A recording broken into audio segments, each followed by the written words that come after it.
Welcome to the Philadelphia Eagles Daily Fantasy Team Preview. I'm Jason Gilbo. With me is Russell Clay. Taking a look at an Eagles team with a lot of turnover, kind of a lot of stuff going on here to really break down, from basically the coaching staff to DeMarco Murray not working out. Kind of a lot to go. It's gross, that's for sure. And obviously Jordan Matthews now dealing with an injury. So, I mean, this could be real ugly, real quick, post Chip Kelly era. It really could, and we'll jump into the passing game with the mention of Jordan Matthews. 133 targets last year. Obviously, he was kind of a frustrating guy to roster on a week-to-week basis because he wasn't really that consistent.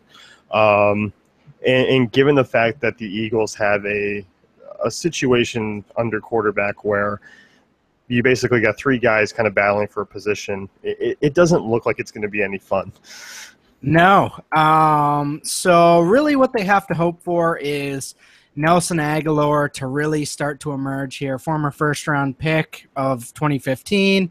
Didn't really show much last year. Rumors are that he was hurt. Obviously had the very interesting offseason where he was potentially a domestic assault / issues that I don't want to get into.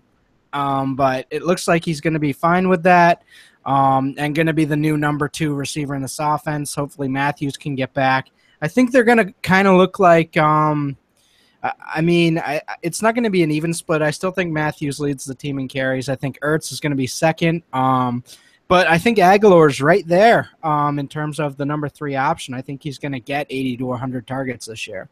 Yeah, I certainly agree. And I kind of do expect this team to be a little bit more passing happy.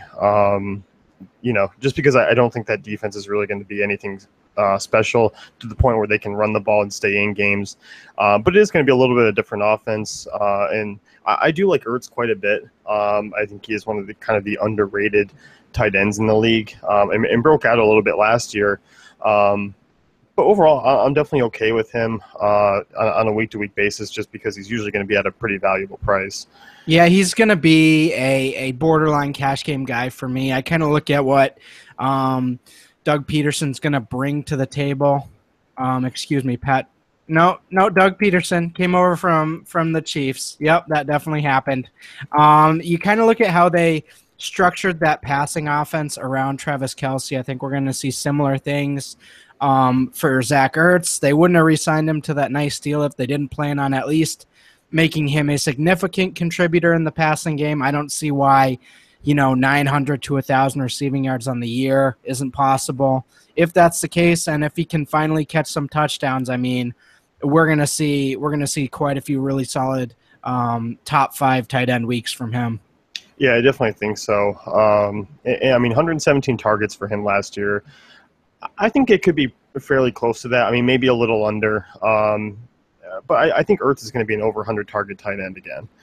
Agreed. Yeah, no, for sure. Kind of in that same range, that 3 to 6 range with Kelce, with Gary Barnidge, with, those types of guys. So I think that's going to be the weekly debate, who to start in that grouping. And as far as that, I mean, we talked about Jordan Matthews. I see him getting close to 1,000 yards, getting close to 130 targets again.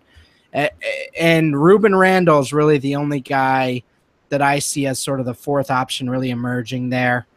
I don't see him being a significant contributor, but maybe 60 to 80 targets, something like that, and could be an interesting sort of GPP guy if there's a big injury to Matthews or Agholor. Yeah, which is kind of a bummer because I kind of like Josh Huff a little bit, and was kind of hoping he'd be in that role where if anyone went down, he'd come back into play. But as you mentioned, Randall coming over from the Giants, a guy who was kind of a hit or miss, receiver week in and week out. But as you mentioned, I think he's definitely kind of 4th on that list as far as targets, and really only injuries will bring him into light. Absolutely. As far as the running backs go, Ryan Matthews, Darren Sproles, no DeMarco Murray, who just was not fit to run in that offense. Matthews was a guy. He's always been a guy who's battled injuries. But I think they got a pretty nice duo there in the backfield if they can make that work. I think there could be some upside there.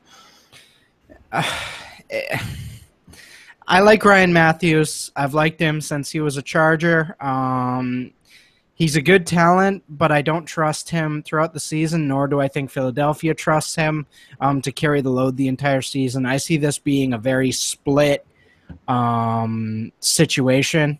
He's going to have running back 1 weeks, don't get me wrong, but I kind of see it on 16 to 18 rushes where he hits some big plays and maybe catches a few passes, but I don't see the weekly RB1 type potential that I think some are hoping for. I don't see that in the cards. I think they have Kenyon Barner, Darren Sproles, Byron Marshall potentially as well as kind of guys that can carry the load together. I don't think they want a feature back in that offense. So we're just going to have to play that week to week. Going to be some Sproles weeks, just like there's always some Sproles weeks. Going to be some Matthews weeks, and if an injury happens, we'll have to play it by who they say they're starting, you know? Yeah, and Sproles is, a guy obviously a scat back out of the backfield. 87 targets last year, just one receiving touchdown. He's a good PPR guy, never really a guy who you look to play on FanDuel. It's always more of a DraftKings type play. I'll be okay with some of those weeks, especially where they're projected to be down and kind of having to pass a ton. He could end up being one of those sneaky guys in those types of scenarios. So I'm definitely going to be okay with using him. I actually probably will find myself using Sproles than I actually do more than Matthews just for this upcoming season. Yeah, we'll see how it plays out. But if Matthews is reasonably priced, he could fall into some nice tournament situations. As far as Bradford, again, I do think they're still going to be pass happy, but at the same time, I think they're going to try to slow down that pace.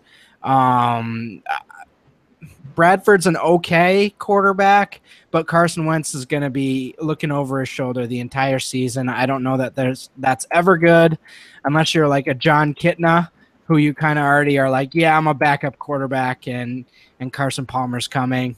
Other than that, I don't really see it as a positive. So I think Sam Bradford will potentially struggle, just again with mediocre weapons as well. Yeah, I think so. Bradford was just kind of a very below average quarterback. It was a lot of dink and dunk passing, never quite really aired it out or had much success airing it out. 19 touchdowns. That's no bueno for a quarterback by any means. So Bradford's a guy who I never really look to use, probably a guy who I'll never really target. And I think anyone that steps under center for Philly is something that I'm just going to be like, nope, I'm not going down that path. Mm-hmm. Oh, one other guy I'll throw out there, Trey Burton. He's kind of been showing flashes in training camp, so I think that's kind of a guy out of Florida. Could be interesting to keep an eye on. Yeah, definitely. And as far as the strength of schedule shapes up, obviously you're facing NFC East defenses. Washington's improved, but overall, facing the Giants and Cowboys twice a year is definitely helpful. And other than that, they have a couple tough games, but it's pretty mediocre strength of schedule. I could see them kind of having a couple good weeks, but other than that, it might be a little bit messy. They're just all around average. This is average to below average team. This is just an average team. They're just bland.